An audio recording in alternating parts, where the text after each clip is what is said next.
How's it going, everyone? Welcome back. Happy Monday. Monday is the day for another chapter of movies from A to Z, and this week we're on the letter C. So I've chosen a film that it's always been one of my favorites. It's called Crime in the Streets from the year 1956, and I've got two versions of this film. This is from the videobeat.com, and this is a remastered version from the Warner Brothers Film Noir package number 5, one of 8 films in this package. And very glad to have this.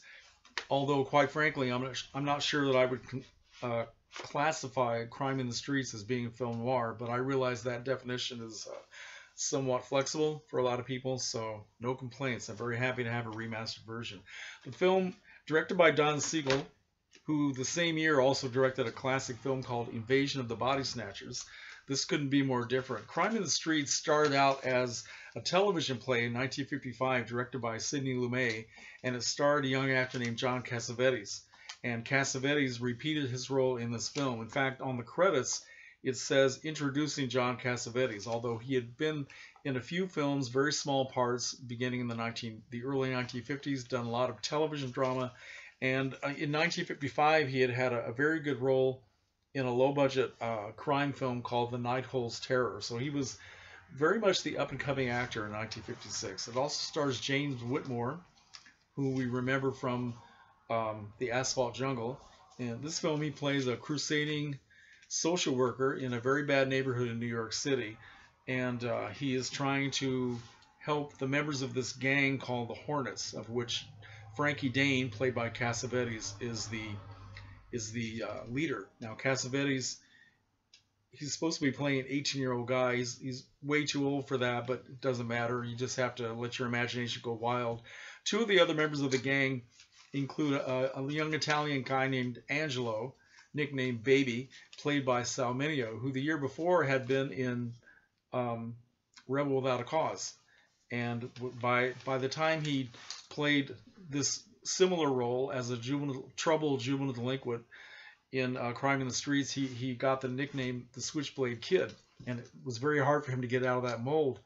One of the other members of the gang that has a prominent name is Mark Rydell, who also became a very prominent director later on in his career. He directed films like The River, On Golden Pond, The Rose, and The Reavers with Steve McQueen. So Mark Rydell is the only one of these people who is still living. He's 89 years old. Anyway, so the story is kind of typical for all juvenile delinquent films in the late 1950s. They start out by having this rumble with another gang, and then something happens with one of the adults in the community where Frankie decides that this man is deserving to be murdered. So they start planning to murder this guy, and that's the gist of the plot. While all the time this is going on, James Whitmore's character is trying desperately to get through to Frankie, who is very cold, very hard, very angry, and he's angry with his mother, played by a very good character actress named Virginia Gregg. And he also has a 10-year-old brother that he resents very much, even though the brother just idolizes Frankie. So that's the gist of the drama. I don't want to give too much away. In a way, it's very typical of juvenile delinquent films, as I said. But what makes it different, I feel, is the way it explores the character of Frankie, and perfectly played by John Cassavetes, who is such a complicated individual anyway, with great facial expressions, and very much a physical actor, and has a lot of range, a lot of dramatic range. So it's very well done, very well acted, very well written, and I would just highly recommend it to anybody who happens to like that particular genre as much as I do, of those JD films from the 1950s, and especially for people who love John Cassavetes. If you'd like to explore, if you know him as a director and don't know him that much as an actor, this is a very good place to start. John Cassavetes gave a very good performance in pretty much everything that he did, and he wasn't, later on as he became more of a director, he wasn't that interested in being an actor, other than just trying to make money in order to direct his own films, which makes him kind of a fascinating character, fascinating human being. But man, I just love watching him as an actor. And Sal Mineo is good. Mark Rydell is very good, very quirky actor. Yeah, okay. It's made on kind of a claustrophobic set.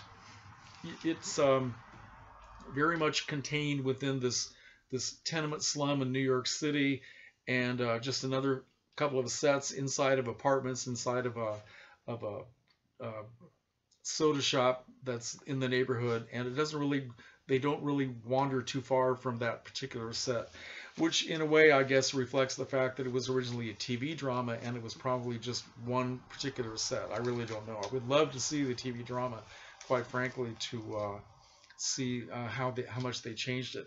So what Don Siegel, now a very interesting director who had gone all the way back to the film Casablanca. He was the montage director for Casablanca, which was filmed in 1942, released in 1943. He also directed Robert Mitchum in The Big Steal in 1949. He directed, well, as I said, Invasion of the Body Snatchers, the 1964 version of The Killers, also starring John Cassavetes. He also directed several films with Clint Eastwood, like Coogan's Bluff, The Beguiled, and Dirty Harry. Yeah, Don Siegel, very, very prolific director of different kinds of films. So I guess that's pretty much all I want to say about this, other than I recommend it highly. Crime in the Streets, that's my film for letter C. Let me know if you've seen this, or if you happen to have this package of film noir, and start a conversation. Thanks for watching. Be sure to watch Ian's film for the letter C, which is already up.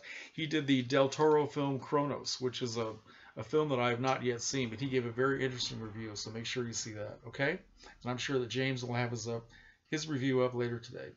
Okay, take care.